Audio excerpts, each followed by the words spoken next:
সেই ভিডিও যে ভিডিও দেখে লাখ লাখ লোক হেসেছে করবেন নাকি আরেকবার ভাইরাল? তাহলে দেখতে থাকুন। হ্যাঁ ও পুলিশকে ফোন দেবো।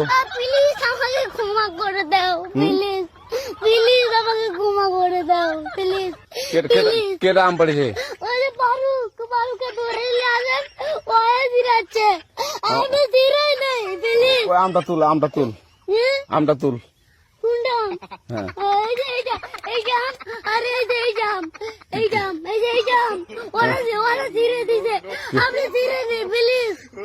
তো একটু দূরে টাড়া ওখানে টাড়া। হ্যাঁ এখন কি করছিস কয়া? আমরা কিভাবে বলছি আমরা রাস্তা দিয়ে বললাম আমরা স্কুল যাবো, কটা বছর দেখি ওরা বাংলা ঢুকলে দিয়ে আমাকে একটা দিটা আম ছেড়ে দিল।